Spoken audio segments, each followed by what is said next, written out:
ia dijaga oleh Allah sampai semua kita kembali pada Allah Subhanahu wa taala. Bahkan Al-Qur'an menjadi saksi untuk kita, pemberat mizan kita, syahidun lana au syahidun alaina. Ia bahkan menjadi syafaat bagi orang-orang yang mau mencintai, mendekat, berinteraksi dan mengamalkan kandungannya. Syafi'an li ashabihi. Nabi menegaskan ia bisa menjadi syafaat untuk sahabat-sahabatnya, untuk yang gemar mencintai dan mengamalkan isinya. Itulah Al-Quran. 114 surah, 30 juz, 6.236 ayat kurang lebih, 52.000 kosakata. Keseluruhannya bukan sekedar kalimat-kalimat yang dibacakan. Betul, membaca mengantarkan kita pada kedamaian, ketentraman. Itulah Al-Quran. Membaca sesungguhnya adalah gerbang untuk mendalami makna. Kita membaca Quran untuk tahu isinya. Kita baca Al-Quran untuk mendalami maknanya.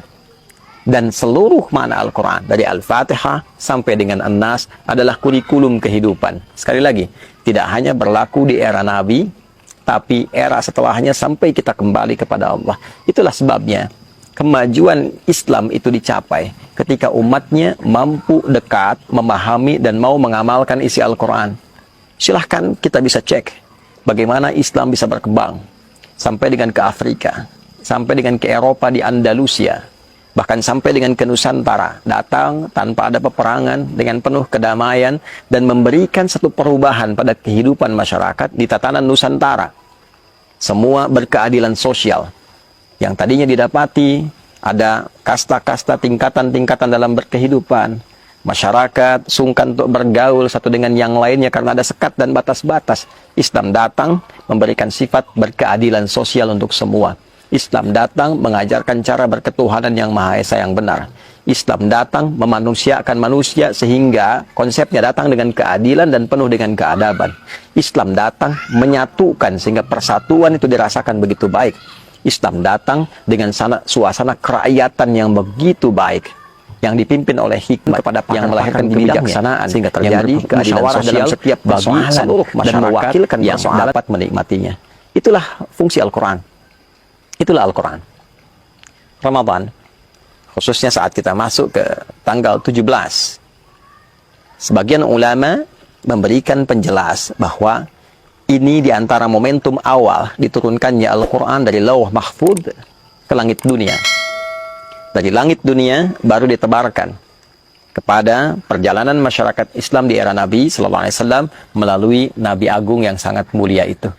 Turunnya Al-Quran dari Lauh Mahfud ke langit dunia yang diviralkan dan diketahui oleh semua bagian penduduk langit, itulah yang disebut dengan Nuzul Al-Quran, yang memberikan gambaran besar yang terdapat di dalamnya kemuliaan di satu malam, yaitu malam Al-Qadar. Sedangkan turunnya kepada Nabi SAW sesuai dengan peristiwa-peristiwa dan kebutuhan masyarakat pada saat itu, sehingga menjadi kurikulum bagi kita sampai dengan saat ini, diberikan oleh Allah dalam durasi waktu yang sesuai dengan perjalanan dakwah Nabi Muhammad SAW. Kurang lebih 22 tahun beliau berkehidupan dan menjalani masa dakwah. Untuk itu, teman-teman semua, sekarang saatnya kita mengeluarkan kembali kurikulum itu. Yang menjadi pelajar, keluarkan ayat-ayat yang membimbing kita bagaimana cara belajar yang baik. Tidak mudah lupa, memahami dengan benar, mengamalkan apa yang kita pahami dan diimplementasikan dalam kehidupan berbangsa bernegara. Ayat-ayat tentang penyelenggara negara, bagaimana menjadi pemimpin yang adil, yang baik. Ayat-ayat tentang kehakiman, bagaimana menjadi hakim yang jujur, yang mulia, sehingga dipanggil dengan kalimat yang mulia. Ayat-ayat tentang keamanan saat bertugas di TNI, di Polri. Ayat-ayat tentang parlemen, bagaimana menjadi utusan yang baik, bagaimana menjaga amanah masyarakat, bagaimana seorang anggota dewan akan dihisab. Ayat-ayat tentang bisnis, bagaimana berbisnis yang benar, yang tidak merugikan, tidak memonopoli, mensejahterakan, membangun kemakmuran untuk sesama. Ayat-ayat tentang kerakyatan, bagaimana menjadi rakyat yang baik, bagaimana menjadi rakyat yang kompak, bagaimana menjadi rakyat yang akur, yang bersatu, terjauh dari perpecahan. Ayat-ayat yang membimbing para ustadz, para agamawan untuk menjadi pencerah, menghindari diri dari berbagai tipu daya tarikan dunia, bukan menjual diri, menjual ayat-ayat demi kepentingan-kepentingan materi, Semua tuntunan itu mengantarkan kita pada kesejahteraan dan kemakmuran bersama. Itulah Al-Quran.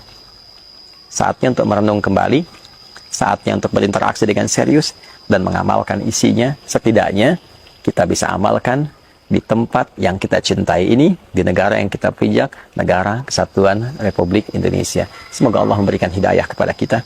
Semoga Allah menjadikan kita bagian dari ahli Al-Quran yang diterangi di dunia, diberikan cahaya di alam kubur, dan mendapat syafaat saat di akhirat kelak.